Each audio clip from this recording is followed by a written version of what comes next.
মানিকগঞ্জের বাজার তুলনামূলকভাবে মাছ, মাংস ও সবজির দাম বেশি।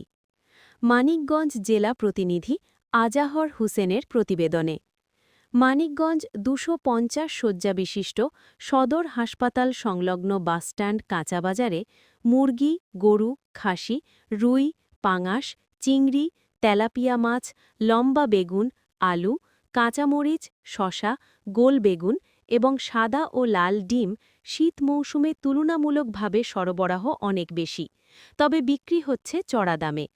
মানিকগঞ্জ বাসস্ট্যান্ড কাঁচাবাজারে ব্রয়লার মুরগি বিক্রি হচ্ছে ১৭০ টাকা, গরুর মাংস ৭৫০ টাকা, খাসির মাংস ১২০০ টাকা, সোনালী মুরগি ২৫০ টাকা, রুই মাছ বড় ৪৩০ থেকে ৪৫০ টাকা, পাঙাশ মাছ ১৭০-১৮০ টাকা, চিংড়ি মাছ বড় ৭০০ টাকা, তেলাপিয়া মাছ ১৮০-২০০ টাকা, কারফিউ মাছ ২৫০ টাকা, মুরগির লাল ডিম ৪৫ টাকা, সাদা ডিম ৪০ টাকা দরে চাহিদা মাফিক বিক্রি হচ্ছে।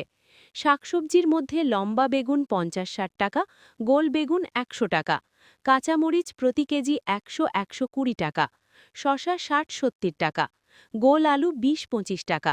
তুলনামূলকভাবে ফুলকপির বাঁধাকপি সরবরাহ বেশি, তবে অন্য দিনের তুলনায় দাম বেশি। নতুন পেঁয়াজের দাম ৫০ টাকা দরে বিক্রি হচ্ছে। দিনমজুর এবং সাধারণ মানুষ মনে করেন শীত মৌসুমে তরকারির তুলনামূলকভাবে দাম বেশি। মাছ মাংস দাম ক্রয় ক্ষমতার বাইরে। প্রশাসনের পক্ষ থেকে বাজার মনিটরিং করলে হয়তোবা বাজারের সমস্ত কিছুর দাম নিয়ন্ত্রণের মধ্যে থাকবে। সাধারণ মানুষের প্রত্যাশা, প্রশাসন যদি সপ্তাহে অন্তত ৪-৫ দিন বাজার নজরদারিতে রাখেন, তবে অসাধু ব্যবসায়ীরা অধিক মুনাফা থেকে বিরত থাকবে।